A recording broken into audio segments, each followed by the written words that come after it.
Penedo, 15 de setembro de 2017.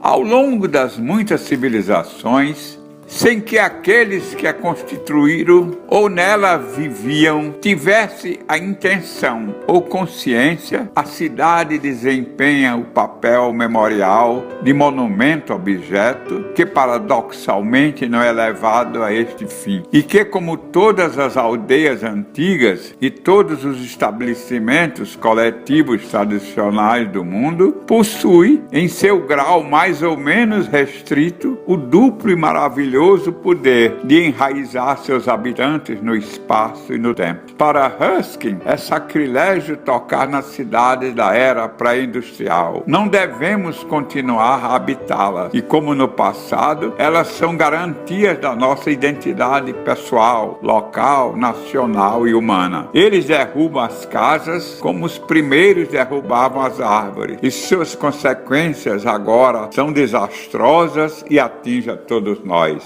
Tio Filho Gautier.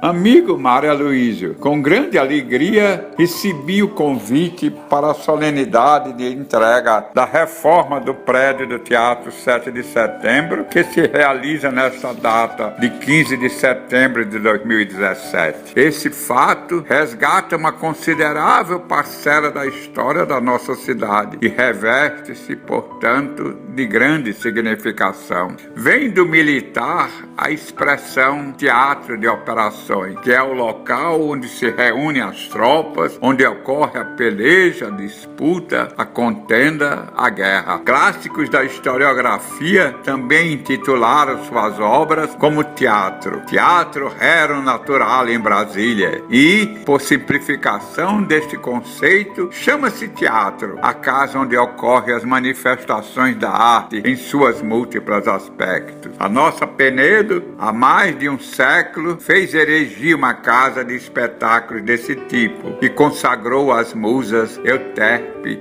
Clio, Melpomene e Terpsícora. E com esse gesto propôs-se a cultivar os elementos da música, da história, da tragédia e da dança em nossa comunidade. Símbolo máximo da cultura do nosso povo, o Teatro Sete de Setembro é fruto de uma sociedade que surgia sob a proteção do imperador Pedro II, quando a fez civilizar-se com a instituição da Sociedade Imperial Filarmônica Sete de Setembro, liderada por Manuel Pereira Carvalho Sobrinho. Desde então, a arte se quis entre nós. Nesta ocasião, em que muito se fala na história do prédio, vaidosamente ensaiada por historiadores os mais diversos, assinalando sua antiguidade, seu porte, sua arquitetura, cuja planta é assinada por Luiz Lucarini, recordo das muitas viagens que fiz ao Recife e em quase todas determinava a visita obrigatória ao Teatro Apolo, o mais antigo daquela cidade. Contemplando, sonhava que o nosso teatro poderia ser recuperado, a exemplo do Recife, que 40 anos mais antigo que o nosso, preserva ainda hoje o tom escarlate que tanto enche de glória os monumentos de sua época. Transcrevo emocionado anotações feitas à mão pelo patrono da Casa do Penedo, Jonas Salles, na qual registra a colocação da pedra fundamental para a construção do nosso teatro. Colocada sobre esta pedra e lançada a primeira colher de argamassa no local designado à edificação, tendo a referida pedra aberto a cisel a seguinte inscrição: 8 de setembro de 1878. E no centro, embutida uma chapa de metal prateado com a seguinte legenda: no dia 8 de setembro de 1878, às 4 horas da tarde, foi pela Sociedade Imperial Filarmônica 7 de Setembro, como iniciadora da construção deste teatro, colocada esta primeira pedra, sendo padrinhos os ilustríssimos senhores Comendador Augusto Vito de Barros, Capitão Manuel Manuel Gomes Ribeiro e o negociante José Maria Pereira. Veja, caríssimo amigo, que é grande a satisfação de estar tentando transmitir-lhe este sentimento que invade a minha alma no dia de hoje.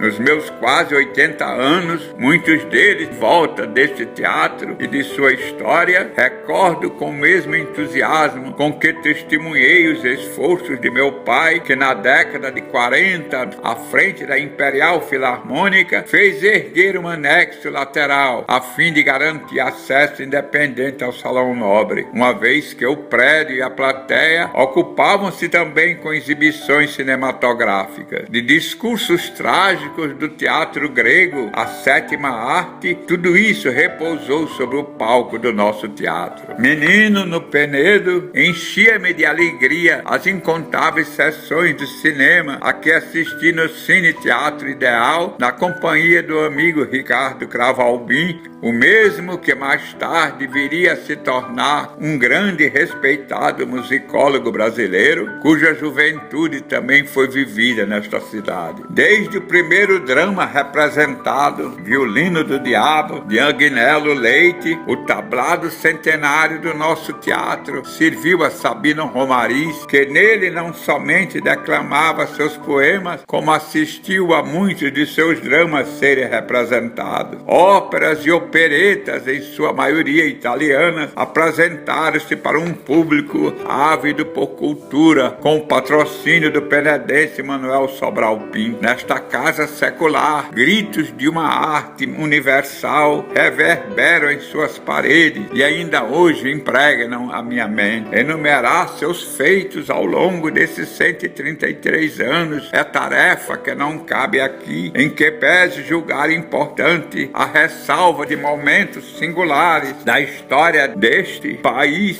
passado sobre o teto do nosso teatro. O arquivo da Casa do Penedo guarda farto material sobre uma época de ouro que muito engrandeceu a nossa cultura. Debruço-me sobre ele e releio com entusiasmo manchetes de um tempo que insiste em povoar a minha memória, e deste tempo busco forças para seguir adiante com ações da Casa do Penedo. Manchetes que remontam ao ano de 1963, quando numa solenidade concorridíssima elegeu-se Milton Santos como presidente da Sociedade Brasileira de Geografia, com apoio fervoroso de Caio Prado Júnior, ao lado de Florestan Fernandes, Manuel Corrêa de Andrade e tantos outros ilustres homens que orgulham as letras deste país. Manchetes que destacam os expoentes das nossas artes, como o eminente embaixador Pascoal Carlo Magno, que no mesmo ano fez aportar no Penedo sua caravana cultural, que trazia, entre outros, Luiz Carlos Miele, Francisco Mione, Sérgio Cardoso, Theo Brandão, Eni Camargo, além dos prestigiadas trupes como a União Teatral de Amadores do Penedo, o Coral Expressionista do Deca, o Conservatório de Música de Alagoas e o Quarteto de Cordas do Rio de Janeiro. Dias gloriosos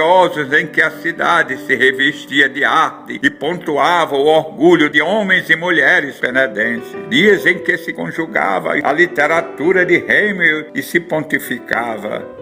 Penedo era uma festa. No festival de tradições populares que culminava com a celebração ao glorioso Senhor dos Navegantes, artistas como Ítala Fausta, Rodolfo Meia e Sérgio Cardoso ofereciam ao penedense, sob a proteção das musas, o que de melhor despontava no sul do país em matéria de música e dramas clássicos. Qual penedense não se emocionou com Sérgio Cardoso quando refletia as dúvidas de Hamlet no magistral encenação do aclamado príncipe da Dinamarca? Décadas à frente, artistas como Rubens Correia e Ivan de Albuquerque, sob os auspícios da Fundação Casa do Penedo, trouxeram à nossa comunidade o drama Ator, encenado em 1994, no momento em que se constituía a primeira homenagem que Alagoas renderia a Nise da Silveira. a quem a Casa do Penedo defendeu como sendo uma lagoana universal. Instantes memoráveis vividos neste teatro justificam a sua função para além da antiguidade e das características arquitetônicas de seu prédio. E, à luz da verdade, não poderei deixar de registrar aqui a luta de penedenses como Hernânio Otacílio Mero e Márcia Brito Andrade para impedir que o nosso teatro fosse desviado de sua função em decorrência da volúpia imobiliária. É digno de registro o empenho desses penedenses para sensibilizar o Banco do Brasil a recuperar o prédio que se achava em ruínas, o que de fato aconteceu, permitindo que ele chegasse aos nossos dias, guardando parte de suas características originais. Lutas que dignificam o povo do Penedo, como a que participei e cujo resultado foi a entrega do prédio aos cuidados da municipalidade, o que antes era feito pela Fundação Teatro Deodoro. Registro momentos marcantes em que a Fundação Casa do Penedo, ao longo desses 25 anos de atividades ininterruptas, que ainda hoje são reconhecidas pela comunidade e pelo Instituto do Patrimônio Histórico e Artístico Nacional, cuja felicidade nossa é ter um amigo na dianteira das suas ações. Momentos como o Pensando Penedo em 1993 e o Repensando Penedo uma década depois, nos quais foram traçados planos para a revitalização do velho centro penedense, cujo intento iria desde a criação de um centro de convenções para a cidade à reestruturação da Feira Livre. Pontua realizações do primeiro encontro de etnohistória indígena do Nordeste em 1996, da primeira semana de letras do Penedo, revivendo Elísio de Carvalho em 1997, cuja cidade teve o privilégio de receber expoentes da inteligência brasileira como José Midlin, Cassiano Nunes, Vamiré Chacon, Francisco Fute Hartmann e tantos outros. Existe com alegria a solenidade do centenário de Francisco Inácio de Carvalho Moreira, Barão do Penedo, ocorridas no nosso teatro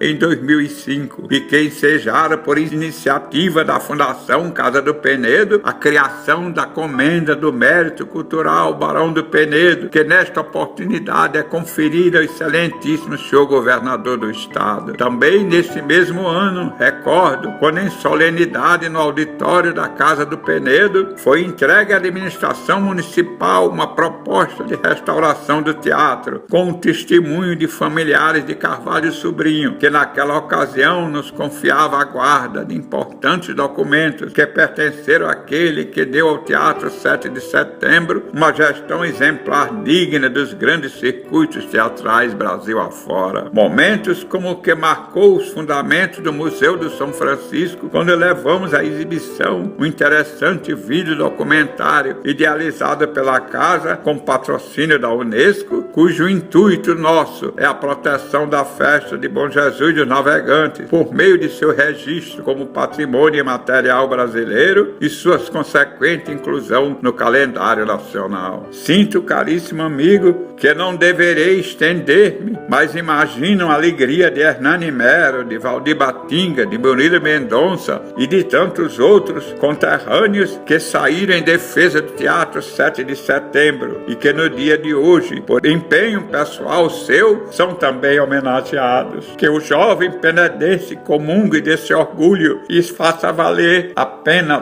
todo o seu esforço. Ao dileto amigo, meus aplausos e os meus agradecimentos. Com apreço, Francisco Alberto Salles, Fundação Casa do Penedo.